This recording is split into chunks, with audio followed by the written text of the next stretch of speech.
Ini informasi saja. Jadi nanti ada orang-orang yang saat akan masuk surga, itu begitu disanjung oleh Allah, dimuliakan karena dia memakai jubah kehormatan plus mahkota yang sangat indah. Penghafal Quran. Penghafal Quran. Dan hebatnya, ketika akan masuk surga itu, Qurannya langsung bicara, Allahumma halli. Allahumma halli. Ini tafsiran nanti dari Quran surah 35 Fatir, ya, dimulai dari ayat yang ke-30 sampai 33 itu, ya. Yuhallawna fiha, di ayat terakhirnya. Kata Qurannya, Allahumma halli. Ya Allah, tolong bedakan penghafal Quran dengan yang bukan, hiasi dia. Fayulbasu ilaihi tajul karamah, maka dipakaikan di kepalanya mahkota kehormatan. Anda tahu mahkota ini dilukiskan, sinarnya lebih terang dibandingkan sinar yang masuk ke dalam rumah kita. Tiba-tiba ketika dipakaikan, dipanggil kedua orang tuanya. Mana orang tua yang bisa memberikan, menata, mendidik anaknya sampai bisa hafal Quran ini? InsyaAllah. Sepanjang orang tuanya beriman, tidak bermaksiat yang fatal, dan punya amal saleh, dipanggil oleh Allah.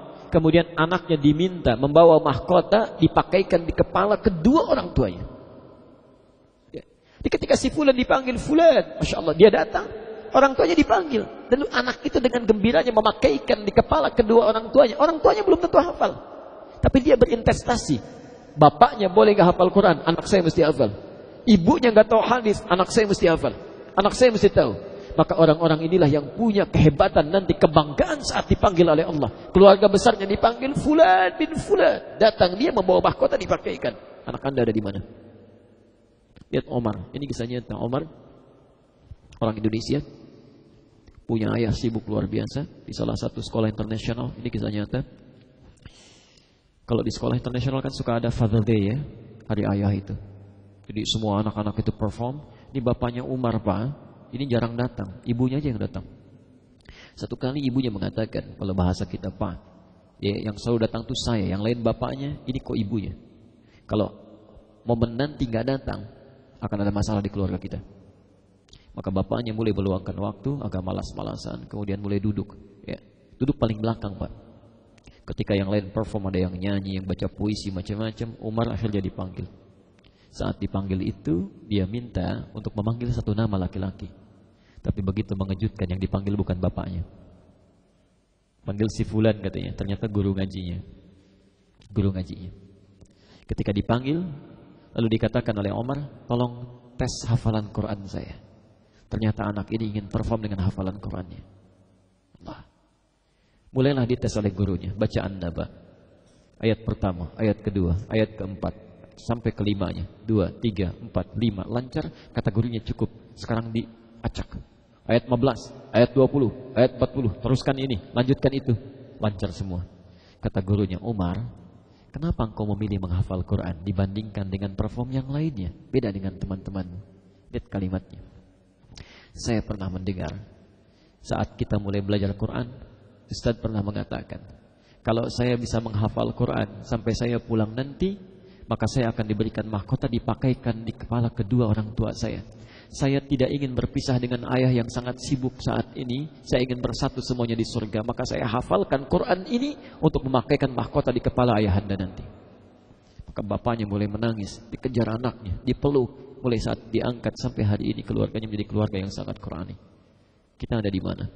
Saat anak orang lain membawa kebanggaan memakaikan mahkota di kepala kedua orang tuanya, anak Anda berada di mana? Kadang-kadang ibu sering berdoa, ya Allah jadikan anak saya yang rajin sholat, rajin puasa, rajin baca Quran. Tapi disekolahkan di tempat yang tidak pernah mengajarkan sholat, di tempat yang tidak pernah mengajarkan Quran. Mau ditaruh di mana? Ya. Karena itu siapkan diri kita, minimal masuk taman surga, bangunkan, siapkan. Ya. Pernah dengar Imam Ahmad bin Hanbal? Itu single parent, Bu. Single parent.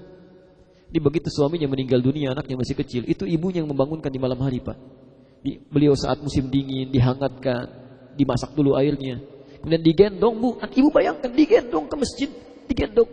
Salat berjamaah, selesai diambil lagi. Ya, ada halaqah ta'lim disimpan, selesai diambil lagi. Kalau Imam Ahmad jadi hebat sampai dengan terdengar namanya hari ini, itu jasa ibundanya.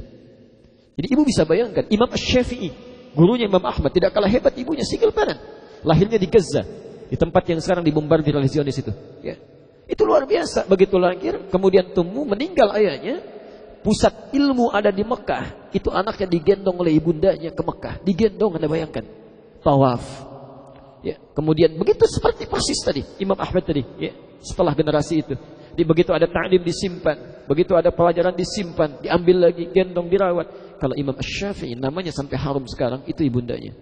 Jadi Anda bayangkan, dulu orang tua yang fasilitasnya sangat terbatas saja, berjalan kaki dengan tapaknya, dengan keringatnya bisa membentuk anak yang luar biasa, maka bagaimana Anda yang diberikan fasilitasnya, keadaannya, rumahnya cukup, segalanya ada. Apakah itu semua belum cukup untuk menjadikan kita lebih dekat dengan Allah Subhanahu